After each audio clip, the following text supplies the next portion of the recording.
queria lhe convidar a abrir a palavra do Senhor no Evangelho de Mateus, Mateus capítulo 14. E nós vamos prosseguir com a exposição desse Evangelho. E leremos hoje do verso 22 até o verso 36. Permitindo Deus assim, iremos findar a exposição desse capítulo hoje. Mateus 14, verso 22. Logo a seguir, compeliu Jesus os discípulos a embarcar e passar diante dele para o outro lado, enquanto ele despedia as multidões.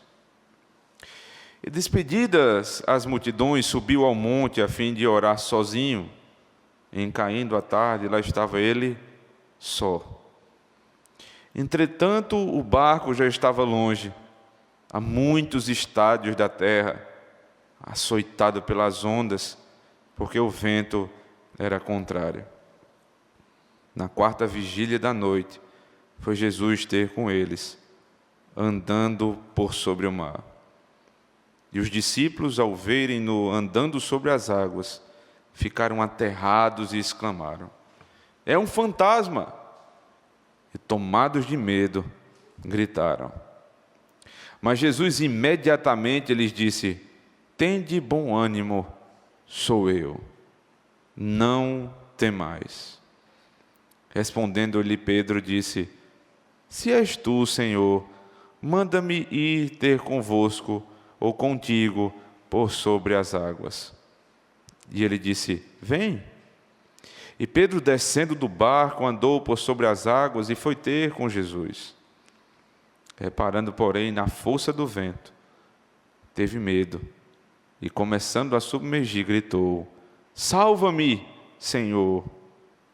E prontamente Jesus, estendendo a mão, tomou e lhe disse: "Homem de pequena fé, por que duvidaste?" Subindo ambos para o barco, cessou o vento. E os que estavam no barco adoraram, dizendo: "Verdadeiramente és filho de Deus." Então, estando já no outro lado, chegaram à terra em Genezaré. Reconhecendo-os os homens daquela terra, mandaram avisar a toda a circunvizinhança e trouxeram-lhe todos os enfermos. E lhe rogavam que ao menos pudessem tocar na orla da sua veste. E todos os que tocaram ficaram sãos. Vamos orar mais uma vez ao Senhor, irmãos. O que podemos pedir, Senhor Deus, ao ouvir esse texto? E não seja a graça de ouvirmos, Senhor Deus, agora a explicação e a aplicação dele à nossa vida. São muitas as situações de cada um de nós. Muitos os contextos, diversas famílias aqui representadas, Senhor. Mas é uma única palavra que vai falar para o teu povo. O Senhor, que é o nosso bom pastor, conhece suas ovelhas. Fala-nos em Cristo Jesus. Clareia, Senhor Deus, o nosso entendimento e exalta o teu Filho em nosso meio. No nome dele nós oramos. Amém. O que de fato você espera do Senhor? Qual é a esperança que você tem quando a palavra Jesus Cristo vem à sua mente ou entra pelos seus ouvidos? São muitas as esperanças, que se conectam ao nome do Senhor Jesus Cristo. E nem sempre elas estão corretamente anexadas às promessas do Senhor. O que eu devo esperar do Messias? Eu devo esperar o que ele prometeu. Mas será que o que ele prometeu é exatamente o que espero? Será que a minha esperança ela está em consonância com a obra e o propósito do Senhor Jesus Cristo? Que tipo de problema ele se propôs a resolver? Que tipo de angústia do meu coração ele se propôs a tranquilizar? São questões do nosso dia a dia, são questões que, sempre que pensamos na realidade do nosso Senhor, nós pensamos em tratá-las. Embora sejam questões atuais, elas não são próprias da nossa época apenas. São próprias da natureza humana. São próprias da nossa própria composição. Nós olhamos para o Redentor e imaginamos algo. Nós sempre buscamos alguém que nos salve. Alguém que tem uma palavra de salvação. Mas nem sempre aplicamos a Cristo quem realmente Ele é. Um exemplo claro disso, irmãos, é o texto de Mateus 14, que foi, mais uma vez, registrado lá em João capítulo 6. Exatamente a mesma narrativa. E por isso que eu convido a igreja a abrir no Evangelho de João, capítulo 6. Porque João vai nos mostrar qual a intenção desses homens, ao observarem o Senhor Jesus Cristo multiplicar pães e peixes, e agora, na despedida do Senhor, o que é que eles esperavam do Senhor Jesus Cristo? João, capítulo 6, verso 15, vai nos dar exatamente essa informação, e diz assim: sabendo, pois, Jesus que estavam para vir, com o intuito de arrebatá-lo, para o proclamarem rei, retirou-se novamente sozinho para um monte. Veja, é exatamente a mesma cena tratada por Mateus. Jesus está se retirando sozinho. Só que um detalhe a mais aqui, João nos dá. Por que ele se retirou do meio da multidão? Porque a multidão queria proclamá-lo rei. Mas qual é o problema disso? Nós dizemos, Cristo é nosso rei. Nos ofícios do Messias, você tem que ele é sacerdote, ele é profeta, mas ele é rei. Então qual é o problema de alguém chamar Jesus de rei? De ter esperança no seu reinado? Nenhum. O problema é a natureza do reinado. Eles olhavam para Cristo multiplicando pães e peixes, como vimos na semana passada. E a aplicação é: esse homem precisa ser o nosso rei. O que é isso? Eu olho para aquele que pode resolver o meu problema temporal e digo assim: a solução é essa. É um Cristo político. É um Cristo terreno. É um Cristo social. É um Cristo que simplesmente se preocupa com as coisas dessa terra. E vai se criando esse novo estilo de Jesus. Veja só, o problema da nossa época é injustiça social. Jesus, o nosso rei, vai trazer justiça. Aí então a igreja começa a pensar qual é a nossa relação com o pobre necessitado. E a igreja vai dizer assim: a missão da igreja agora é simplesmente ajudar o necessitado. De onde partiu isso? De um equívoco na interpretação. A proclamação da igreja não é justiça social, é justiça de Deus. A obra de Cristo não é uma obra para fazer com que o pobre fique rico ou que o rico possa distribuir a sua riqueza com o pobre. Simplesmente não é isso. A proposta não é essa. A proposta é: vocês todos são miseráveis, pecadores, e Deus, sendo rico em misericórdia, entregou o seu Filho para morrer no nosso lugar, e assim nós somos enriquecidos nele. É essa a justiça que foi proposta. É essa a maneira de distribuir riqueza que foi proposta pelo Redentor. Riqueza espiritual. Como consequência disso, veja só, como a abordagem é diferente. Como consequência disso, Eu que era pobre espiritualmente, fui enriquecido graciosamente. Eu não posso olhar para o meu lado agora e ver alguém sofrendo e fechar os olhos. A generosidade de Deus vai implantar a generosidade no meu coração e agora eu vou ajudar o necessitado. Então, a perspectiva é outra. Quem é Jesus Cristo? Essa é uma pergunta que Mateus faz sempre, e ele procura me fazer entender quem é Cristo em cada texto. Quem é Jesus Cristo? Não é simplesmente aquele que nós vimos semana passada, que multiplica pães e peixes. Ele é o Todo-Poderoso. Mas eu não vou colocar Cristo como rei, simplesmente porque Ele pode me dar o pão. Porque o pão dessa terra, passados 2, 3 horas, não tem mais serventia. Já passou, já estou com fome de novo.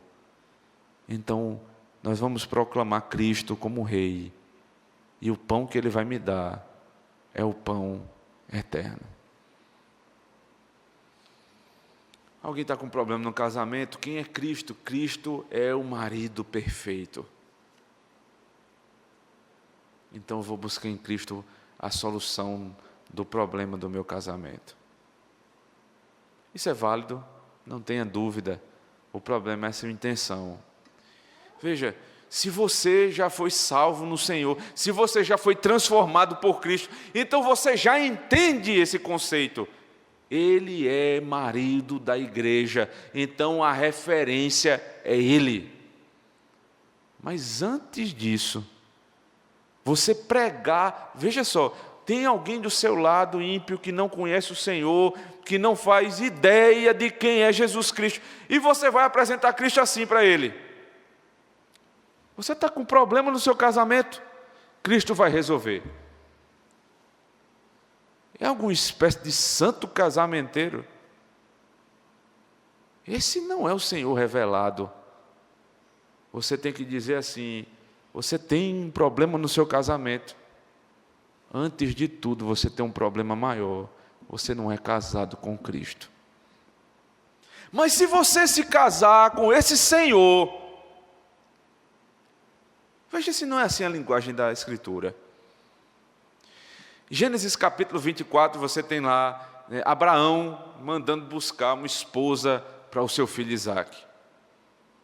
Quem vai? O servo de Abraão vai nessa grande jornada buscar a esposa para Isaque. Que esposa é essa? Como é que vai ser dada? Ele diz assim: eu vou orar. Ele se prostra ao Senhor e diz assim: aquela que reclinar e me der água, a mim e os meus camelos, essa vai ser a esposa do meu Senhor. E Abraão diz ao seu servo: não tome das filhas dos cananeus, dos jebuseus, dos ferezeus. Ela tem que deixar a terra dela e vir para a nossa terra. Porque quem é essa mulher? Ela tem a mesma fé de Abraão, que deixou casa e parentela em busca da terra que Deus havia prometido. Então sai o servo de Abraão para buscar aquela esposa.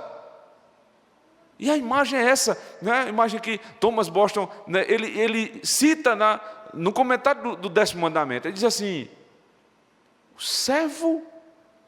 servo de Abraão, ele era como um pastor, pregando Cristo. Que Cristo? Cristo casamenteiro? Não, pregando o Evangelho. Sabe como é que ele pregava o Evangelho? O servo passava e dizia assim: moças, eu tenho um senhor que tem um filho, e esse único filho ainda não casou, e ele é um homem bondoso, e ele é gracioso, e ele quer cuidar de uma esposa. Você quer casar com ele? Essa é a pregação de Cristo. Veja só, não é simplesmente resolver o problema de casamento. Se eu vou casar, se eu não vou casar, o problema não é esse. O problema é você quer se casar com Cristo? E uma mulher diz assim: eu quero. ela diz assim: eu quero. Em outras palavras, eu creio. Eu creio. E ela deixa casa e parentela e vai se casar com o Senhor.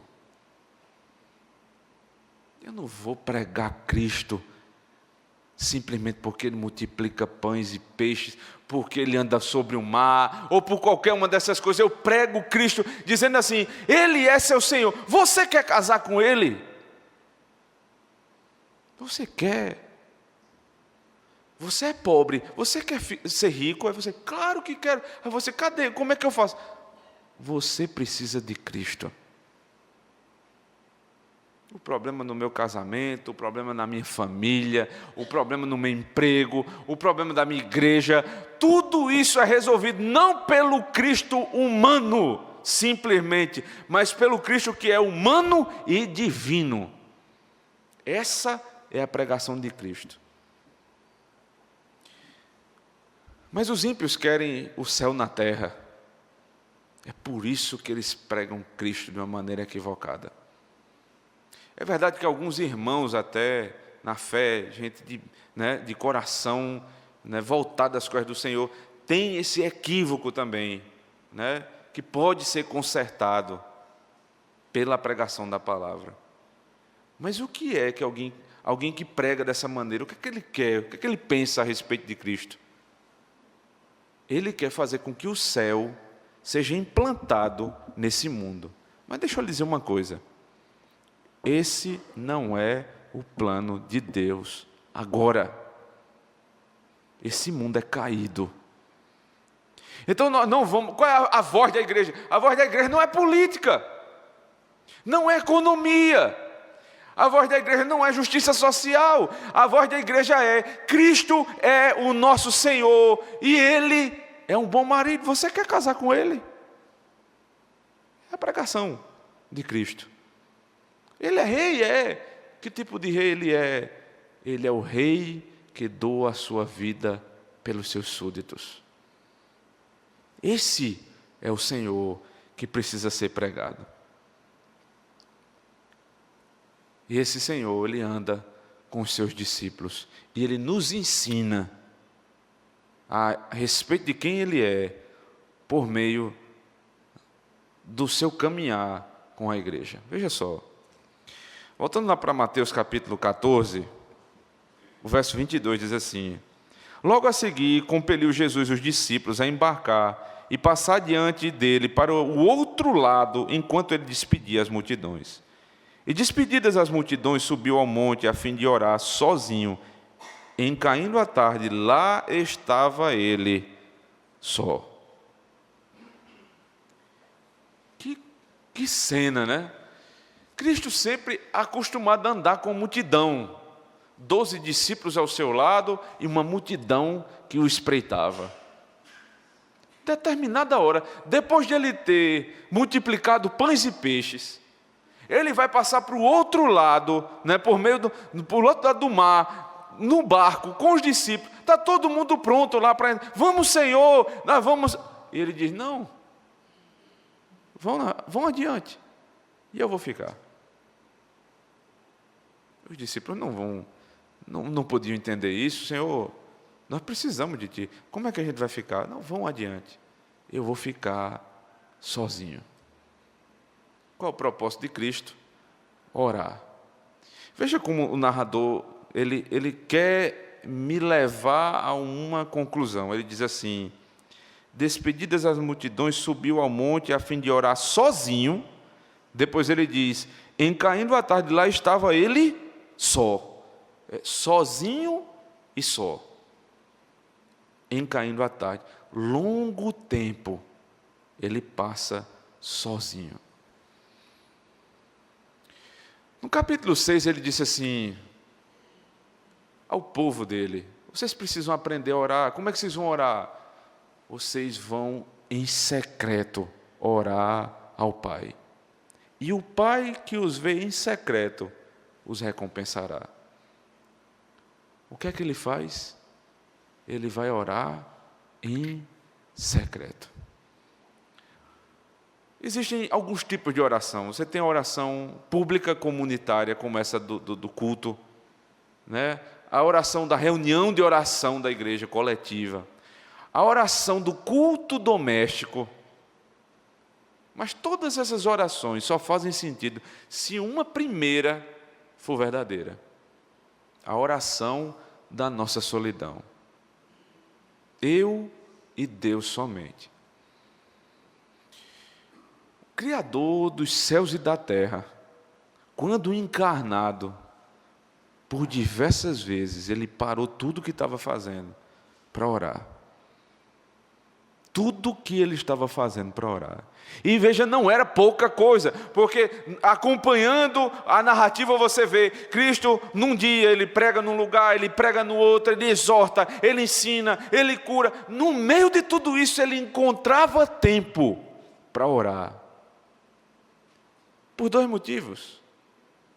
Em primeiro lugar, pelo prazer que ele tem de estar só com o Pai. Ele diz lá em João 17, eu e o Senhor somos um. Eu tenho prazer no Senhor. Então o Pai diz assim, este é o meu filho em quem me compraz, em quem eu tenho prazer.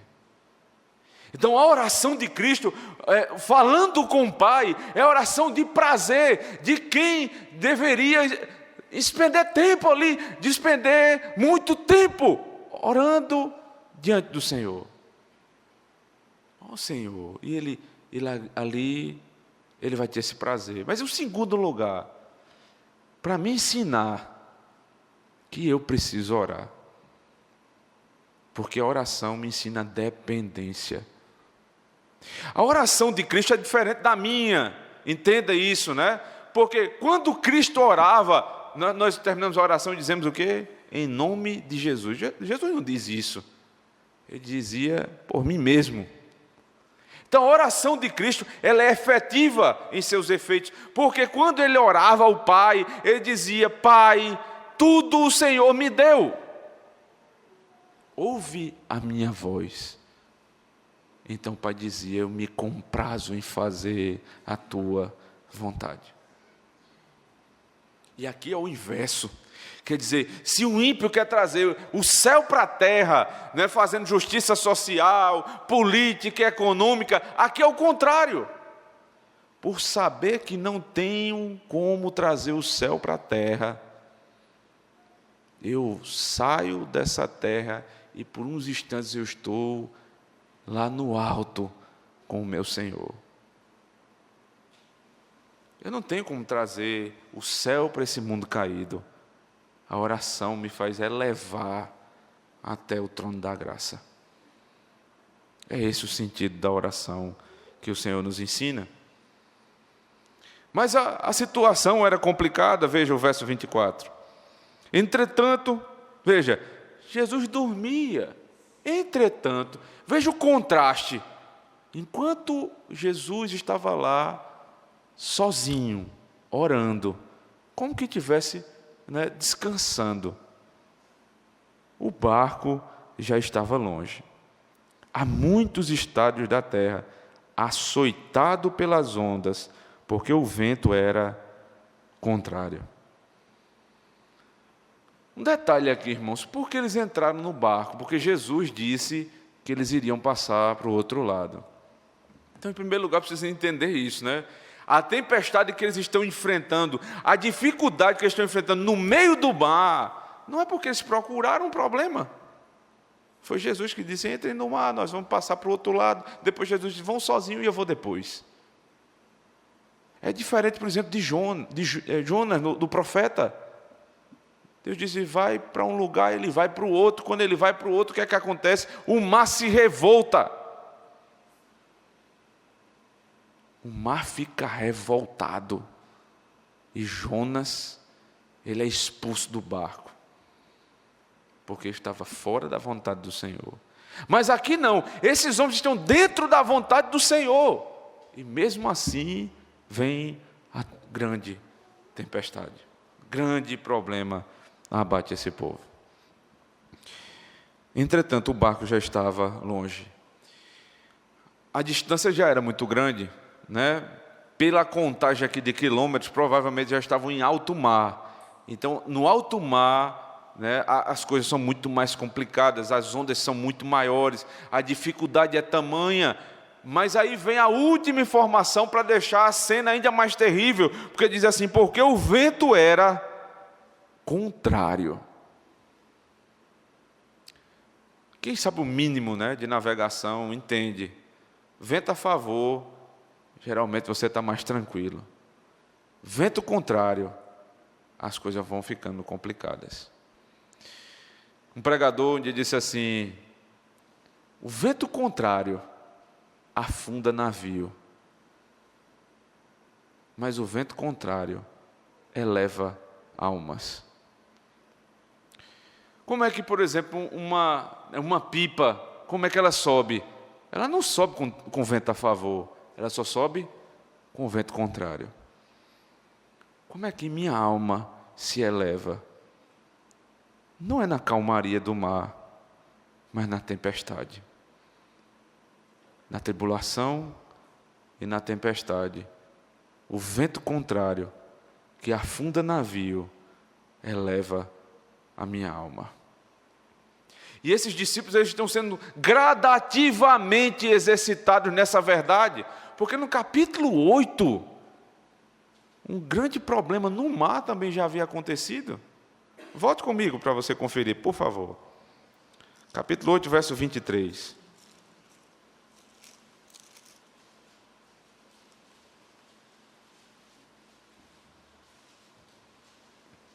O texto diz assim: então, entrando ele no barco, os seus discípulos o seguiram. Veja, aqui é diferente, aqui Cristo entra primeiro no barco e os discípulos o seguem.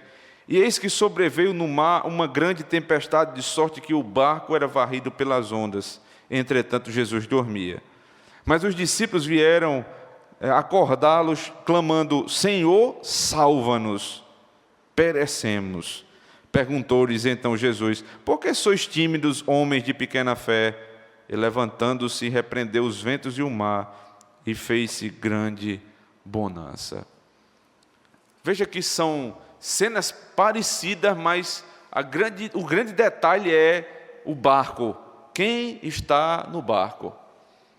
Porque o propósito do Senhor Jesus Cristo é diferente. Na primeira cena, o propósito é o seguinte: é dizer que Cristo no barco com os discípulos, mesmo assim vem a tempestade, a tribulação, e ele acalma. Mas e Cristo fora do barco? Veja, você pensando aqui em gradação de treinamento, o primeiro é mais fácil, ele está comigo, ele está só dormindo, mas no segundo ele não está mais no barco, ele já está fora. Como é que vai ser tratado isso aqui? Jesus está fora do barco, mas o que é que Jesus fazia? Jesus orava. Fora do barco, dentro do barco, Jesus tem poder para salvar os seus discípulos. E essa gradação, ela vai até o ponto que no final do ministério, quando ele vai ser assunto aos céus, ele diz assim: eu vou, mas eu vou deixar um consolador. Nunca os discípulos vão estar sozinhos. Mar calmo, mar revolto, Jesus ouve o clamor dos seus discípulos. O tempo cada vez maior, a situação era difícil. Veja, verso 25 diz assim: na quarta vigília da noite foi Jesus ter com eles, andando por sobre o mar. Quarta vigília, que tempo é esse, né? Uma vigília dura 3 horas, você começa a contar, você vai ter a última vigília, já amanhecendo o dia, de 3 às 6 horas da manhã. Você se lembra que Jesus estava orando desde o findar da tarde, e eles passaram todo esse tempo no mar. Onde é que Jesus estava? Orando. Em primeiro lugar, que revela o caráter sacerdotal do Senhor. Mais uma vez, Ele é aquele que intercede pelo povo. Mas se você estivesse no barco, talvez você não pensasse a respeito do caráter sacerdotal, mas você estivesse pensando assim: como ele nos deixa aqui? E fica lá orando. Como é que as coisas acontecem no reino de Deus?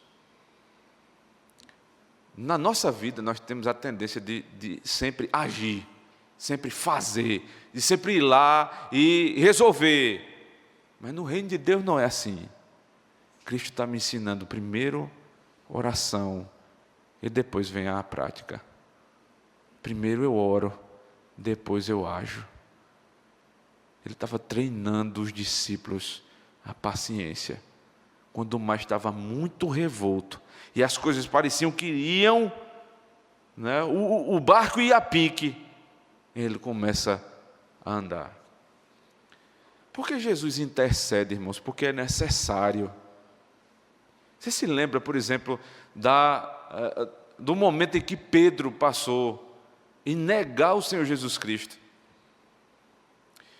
Antes um pouco disso, Jesus disse assim: Pedro, ele disse: eu vou para onde o Senhor quiser, eu vou para todo lugar. Eu disse: Pedro, não diz isso. Satanás já tentou peneirar a tua alma, e eu intercedi por ti. Judas também negou Cristo. Judas entregou o Senhor Jesus Cristo. Qual é a diferença então de Judas para o Senhor Jesus?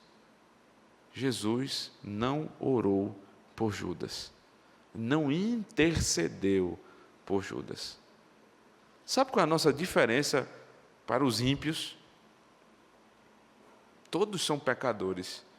Cristo intercede somente pela igreja. João capítulo 17. Ele intercedia pelo seu povo.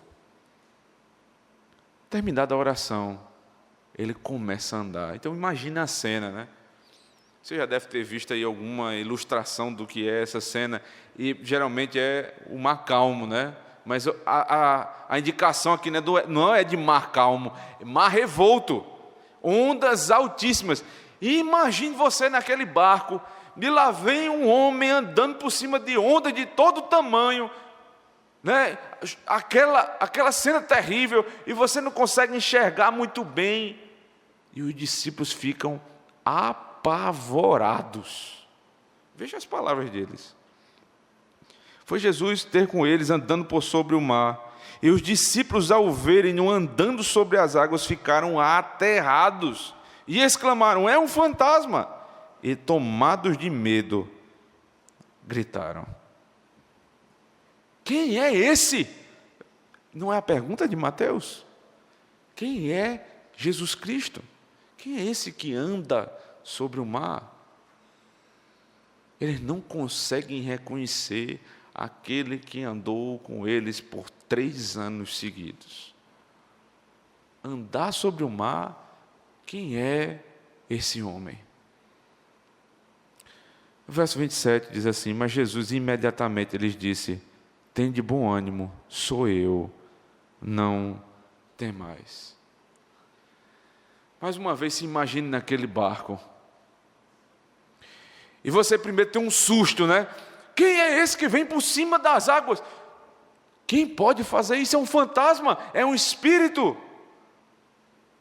Então, vem a voz do Senhor: sou eu. O que é que Jesus está dizendo? Vocês me conhecem. Quando a gente bate na porta da nossa casa e alguém pergunta quem é, a gente nem diz o nome, a gente diz: sou eu. Eu sou reconhecido pelos meus. Eu deveria ser reconhecido, pelo menos na minha casa. Sou eu, não tem mais. Você imagina essa cena, irmãos, de desespero e alguém dizendo assim: sou eu, não tem mais. Eu fico imaginando, né, uma esposa, uma mulher que passou o dia atribulada, tomando conta dos filhos, né? Muitos filhos, e todo aquele problema para resolver, a casa para cuidar e tudo. E quando chega no final do dia, a primeira voz que ela quer ouvir é do seu marido. E quando bate na porta, que ela pergunta quem é, ele diz: sou eu. E vem a tranquilidade no coração. Graças a Deus, o meu amado chegou. O porto seguro chegou, resolveu o meu problema. Era para ser assim, mas o texto não nos diz isso. Pedro começa a ter dúvidas a respeito de quem é o Senhor Jesus Cristo. Veja, verso 28, respondendo-lhe Pedro, disse: se és tu, Senhor, manda-me ir ter contigo por sobre as águas. Veja, a dúvida não está aqui no se, né? Não é se és tu, a questão não é essa, porque a melhor tradução aqui, né, isso é uma expressão, né, no grego que traz a ideia de uma pergunta, mas que você já sabe a resposta, é pergunta retórica, seria, sendo o Senhor, veja, não é se tu és Senhor, mas sendo o Senhor, manda-me ir ter contigo. Então, onde é que está a dúvida aqui? A dúvida está em Pedro. E não simplesmente porque ele pergunta, mas é pelo que ele faz depois. E Jesus vai dizer, porque duvidaste. Então, Pedro olha, ouve e não consegue reconhecer plenamente quem é. Algumas dúvidas ainda ficam. E a cena começa a se desenrolar. E Pedro diz assim: se és tu o Senhor, deixa eu ir ter contigo. Então imagine, o barco com 12 discípulos, Cristo por sobre as águas, e Pedro diz: eu vou andar sobre as águas. Que cena, irmãos. E ele começa a caminhar sobre o mar revolto. Ele começa a andar como Cristo. Qual era o foco de Pedro? Ele olhava para o Senhor e caminhava sobre as águas. Não tinha dificuldade. O texto não fala aqui em impossibilidade. O texto não está dizendo que isso aqui é um absurdo. O texto só fala o que aconteceu. Pedro foi ao encontro do Senhor. Pedro não era um homem diferenciado, mais poderoso, não. Pedro, ele olhou, fitou os olhos no Senhor e prosseguiu. Mas aconteceu algo pelo caminho. Veja, verso de número 29. E ele disse: vem. E Pedro, descendo do barco, andou por sobre as águas e foi ter com Jesus. Reparando, porém, na força do vento, teve medo, e começando a submergir, gritou: salva-me, Senhor. Pedro primeiro tem um impulso, né, que sempre surpreende. Pedro era assim, é um homem surpreendente, sempre era o primeiro a tomar a posição, a ir à frente. Ele tinha uma coragem que muitos de nós precisamos aprender. Os pés rápidos para as coisas do Senhor. Uns pés que não se cansam para a obra do Senhor. Tropeçava, era verdade. Errava, era verdade. Mas sempre disposto na obra do Senhor. Pedro disse: eu quero ir. Nenhum outro disse isso. Porque nós temos aqui a tendência de sempre colocar Pedro como se fosse aqui aquele que queria aparecer no meio dos discípulos. Não é esse o ponto do texto. O ponto quer dizer o seguinte: Pedro tinha os pés rápidos para as coisas do Senhor. Nossos pés são tão cansados às vezes, quando o assunto é a obra do Senhor. Sou ligeiro para levantar de manhã para trabalhar. Por quê? Porque eu vou ganhar um salário no final do mês. Sou rápido quando alguém me chama para um aniversário, para uma festa, nunca me canso. Reunião de oração, aí dói aqui, aí hoje não dá, aí o dia é corrido. veja só, isso não é uma coisa de uma pessoa, isso é da nossa natureza. Isso não é um problema de um de nós, isso é um problema nosso. É uma palavra para o povo de Deus. Nossos pés são capengas para as coisas de Deus, mas rápidos para as coisas do mundo. Então Pedro vai, veja, Pedro descendo do barco, andou por sobre as águas e foi ter com Jesus. Então agora, quando ele caminhava, o narrador vai prestar atenção no olhar de Pedro. Veja, o verso 30 diz assim: reparando, porém. Alguém vai dizer assim, mas isso é uma interpretação, né, que se usa de uma maneira equivocada. Ele olhou para... É o que o narrador está dizendo. Reparando, porém, na força do vento, teve medo. Isso é uma coisa assim, né, tão clara aos nossos olhos, que a gente passa por isso quase todo dia. Cristo diz assim: prossiga para o alvo, pelas palavras de Paulo, para o prêmio da soberana vocação. Tenha os olhos fitos no Senhor, ande como quem vai para Jerusalém. E eu começo a andar, mas no meio do caminho, reparando no vento, teve medo. Eu começo a olhar para o que está do meu lado, e eu começo a enxergar o problema. Como é que eu estou andando aqui por cima do mar? Isso é impossível.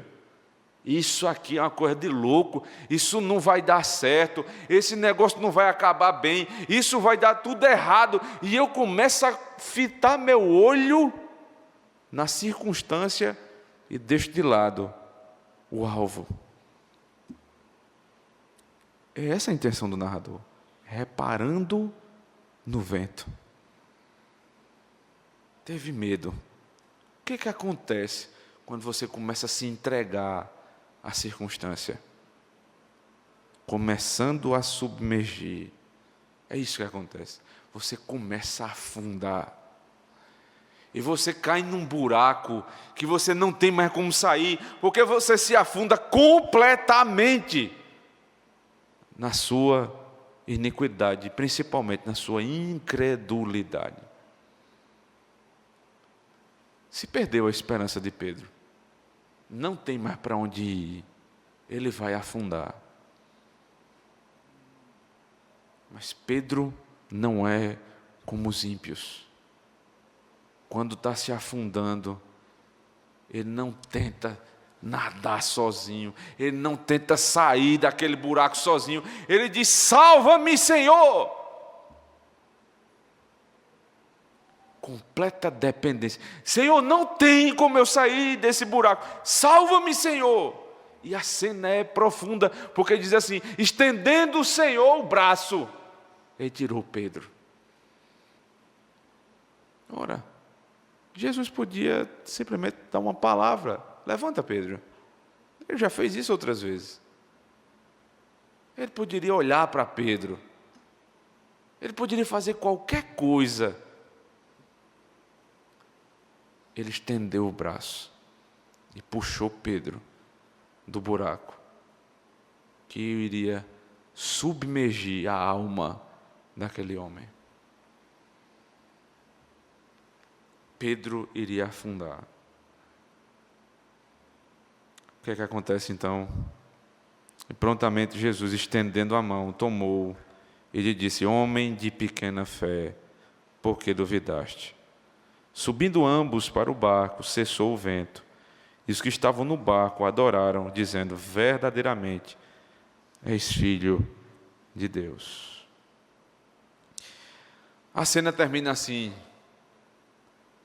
Quando ele toma Pedro pela mão, resgata Pedro, os dois entram no barco. E o texto diz assim: cessou o vento. Isso é fantástico, irmãos. Veja só, que vento é esse? Que coincidência é essa? Na hora que eles entram no barco, o vento cessa. Não é coincidência. Você precisa de entender de onde veio esse vento. O vento vinha do próprio Senhor. Era uma provação para aqueles discípulos. Eles entram no barco, o mar se acalma. Qual era o propósito, então? Responder a pergunta: quem é Jesus Cristo? O final diz assim: verdadeiramente és Filho de Deus. A conclusão não é verdadeiramente és o Rei para salvar Israel da perseguição dos ímpios. Não és o político que vai resolver o meu problema. Não és a economista que vai resolver o problema do Brasil. Não é de maneira nenhuma aquele presidente de ONG que vai fazer justiça social. Ele é o Filho de Deus. Respondida a pergunta. Mas aí ficou uma última seção do texto. E a seção diz assim, verso 34. Então, estando já do outro lado, chegaram à terra em Genezaré. E aí veja, a palavra que é usada, reconhecendo-o. A questão não é quem é Jesus. Uns já reconheceram, é o Filho de Deus. E agora, reconhecendo os homens daquela terra, mandaram avisar a toda a circunvizinhança e trouxeram-lhe todos os enfermos. E lhe rogavam que ao menos pudessem tocar na orla da sua veste. E todos os que tocaram ficaram salvos. Quando ele desembarca, aí Mateus diz assim: reconhecendo-os que era o Filho de Deus, trouxeram os enfermos, e somente tocar na veste dele já era motivo de cura. Quem é Jesus Cristo? É o Filho de Deus. O que é que ele faz? Ele pode multiplicar pães e peixes. Ele pode cessar o vento. Ele pode curar. Mas ele é muito mais do que isso. Ele é aquele que intercede por nós, dia e noite, diante do Pai. Ora, como foi que terminou essa história? Começou com tribulação, começou com um mar revolto, mas a narrativa termina assim, verso 34. Então, estando já no outro lado, chegaram à terra. Entraram no mar porque Jesus mandou. A tribulação, Jesus mandou. Jesus entrou no barco, chegaram na terra. O que é que eu preciso entender com isso, irmãos? O Filho de Deus, que intercedia fora do barco, não intercedia por uma obra incompleta, mas por uma obra completa. Enquanto ele orava, ele estava intercedendo pelos seus discípulos no meio da tempestade, para que eles chegassem do outro lado. Para que eu e você entendamos hoje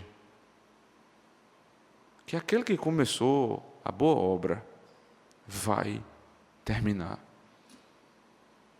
Então não tenho porquê, de alguma maneira, duvidar. Ele é o Filho de Deus. Então, se Ele é o Filho de Deus e Ele intercede por mim, eu vou chegar do outro lado. É por isso que, na linguagem do autor aos Hebreus, ele diz que a obra de Cristo é como uma âncora que invade o Santo dos Santos.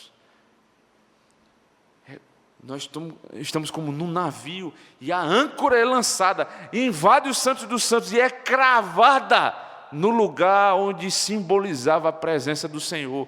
Não tem quem tire essa âncora de lá. estamos ancorados em Cristo, nós vamos chegar do outro lado dessa terra.